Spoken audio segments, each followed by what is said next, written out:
Cricket की दुनिया के चमकते उभरते सितारे सूर्य कुमार यादव, जिनका केवल नाम ही सूर्य नहीं है बल्कि उनकी बल्लेबाजी भी सूर्य की रोशनी की तरह मैदान के चारों तरफ फैल जाती है। जब वो मैदान पर शॉट्स लगाते हैं तो सूर्य की रोशनी की तरह 360 डिग्री पर शॉट लगाते हैं, जो कि हर किसी को रोमांचित कर देती है।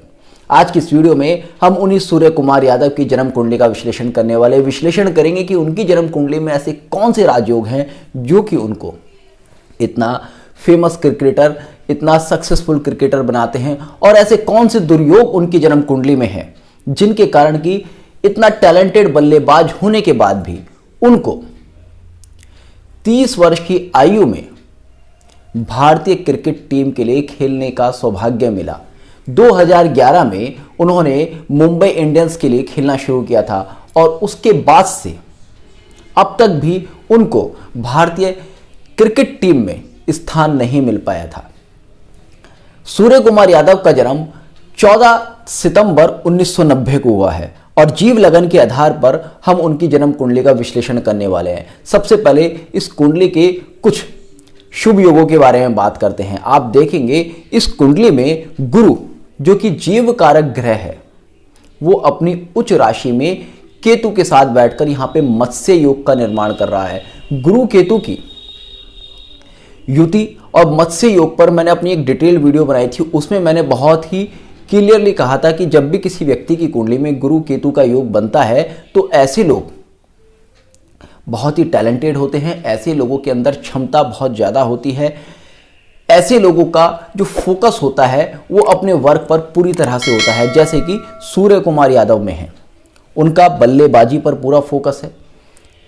इतना लंबा समय इंतजार करने के बाद भी वो अपने टैलेंट को जिंदा रख पाए, वरना तो इतने लंबे समय तक अगर किसी को उसके टैलेंट का सही उपयोग दिखाने के लिए ना मिले तो वो डिमोटिवेटेड होकर क्रिकेट ही छोड़ भागता।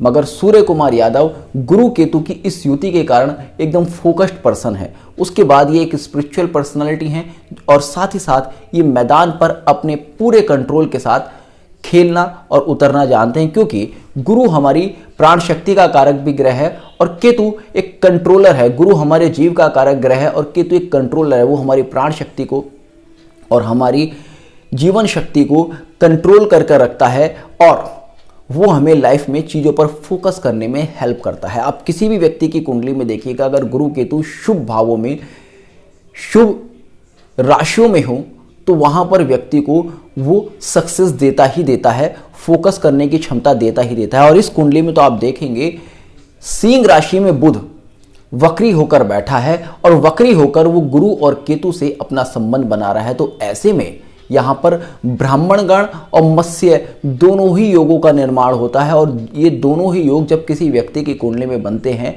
तो उस व्यक्ति को अपने जीवन में सक्सेस देते ही देते हैं। इसके अलावा आप देखेंगे यहाँ पर शनि भी धनु राशि में बैठा है और धनु राशि में शनि यहाँ पर वक्री है और शनि वक्री होकर वृश्चिक राशि में अपना प्रभाव देता है, जिस कारण की गुरु की पंचम दृष्टि वृश्चिक राशि पर आने से शनि पर गुरु की पंचम दृष्टि आकर शनि के अंदर बल आ जाता है और यहाँ पर कर्म धर्म योग का निर्माण होता है। कर्म धर्म योग के निर्माण होने से इनको अपने प्रोफेशन में, अपने फील्ड में सक्सेस मिलती है और साथ ही साथ गुरु से छठे भाव में शनि का प्लेसमेंट है।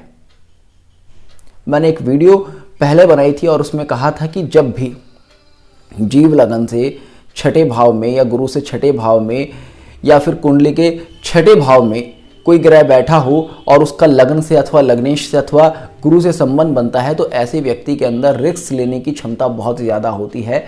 और सूर्य कुमार यादव क्योंकि एक बेहतरीन बल्लेबाज हैं तो उनके अंदर रिस्क लेने की क्षमता भी है। वो मैदान पर 360 डिग्री पर बिना किसी डर के रिस्क लेकर पूरे मन से खेलते हैं, जो कि शनि के गुरु से छठे भाव में होने के कारण उनको इस तरह की क्षमता प्रदान करता है।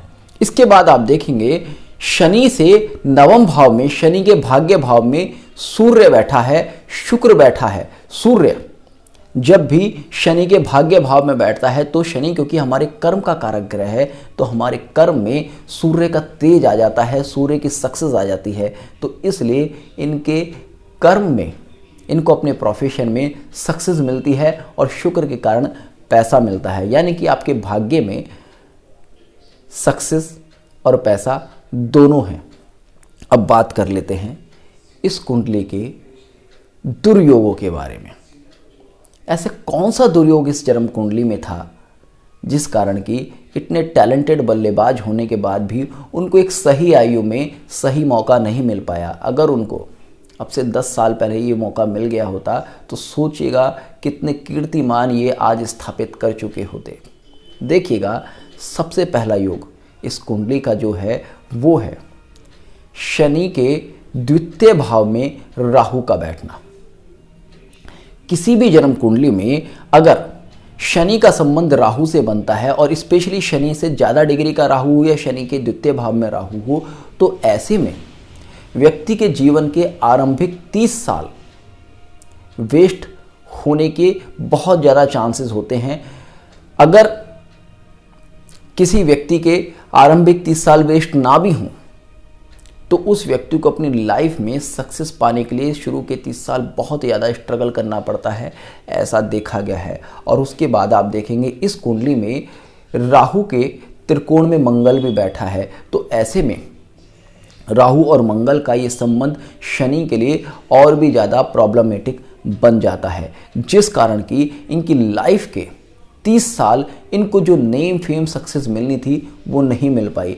उसके बाद आप देखेंगे इस कुंडली में शनि वक्री है और वक्री होकर शनि वृश्चिक राशि में अपना प्रभाव देता है और वृश्चिक राशि में अपना प्रभाव देकर गुरु का प्रभाव तो लेता है, केतु का प्रभाव तो लेता है अपने कर्म में, क्योंकि शनि कर्म का कारक ग्रह है तो अपने कर्म में इनका फोकस तो रहता है। किंतु जब शनि वृश्चिक राशि में अपना प्रभाव देता है तो उसका संबंध सूर्य से और शुक्र से टूट जाता है। तो यानी कि सूर्य जो कि आपकी नेम फेम सक्सेस का कारक ग्रह है उससे आपका संबंध टूट जाता है। तो आरंभिक 30 वर्ष आपको बहुत ज़्यादा सक्सेस वर्ल्ड लेवल पर नहीं मिल पाती। हालांकि ये आईपीएल खेल रहे थे, उससे इनको पैसा आ रहा था, किंतु जो सक्सेस इनको पिछले 2 साल में मिली है, जो नेम फेम इनको पिछले 2 साल में मिला है, वो कहीं ना कहीं ये अपनी लाइफ में हमेशा मिस करते रहे।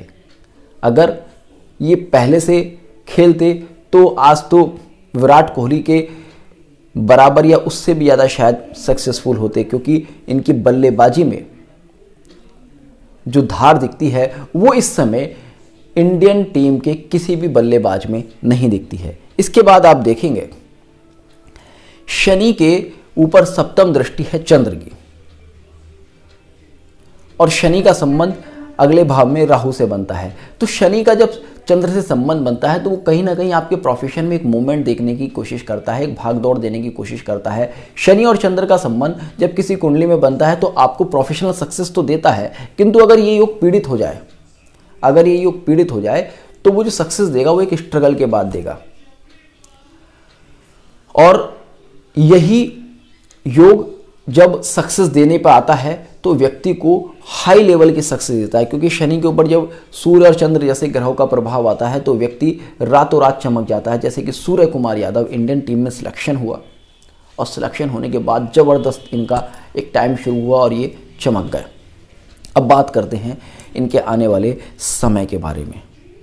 देखिए, अगर आने वाले समय की बात करें तो अगले 2 से 3 साल इनके लिए बहुत ही बढ़िया जाते हुए दिखते हैं, क्योंकि शनि वर्तमान में कुंभ राशि में गोचर कर रहे हैं और वहाँ पर जो सप्तम दृष्टि है शुक्र की और सूर्य की है, बुध की है। शुक्र पैसा देगा, सूर्य नेम फेम देगा और बुध इनके इंटेलेक्चुअल में वृद्धि करेगा, इनकी फ्रेंड सर्किल में वृद्धि करेगा, इनके नेम फेम में वृद्धि करेगा। तो अगले 2 से 3 साल इनके लिए बहुत ही ज़बरदस्त जाते हुए दिखते हैं। किंतु मुझे ऐसी भी आशंका है, क्योंकि आने वाले कुछ समय में अगले 1 साल बाद राहु जो कि वर्तमान में मेष राशि में गोचर कर रहा है वो मीन राशि में जब प्रवेश करेगा तब यहाँ पर इनको थोड़ा सा कहीं ना कहीं हेल्थ इश्यूज़ देने की भी या चोट वगैरह देने की भी क्षमता रख सकता है, किंतु वो एक टेम्परेरी फेस दिखता है। अगर अगले 2 साल की बात करें तो बढ़िया सा इनका करियर रहना चाहिए।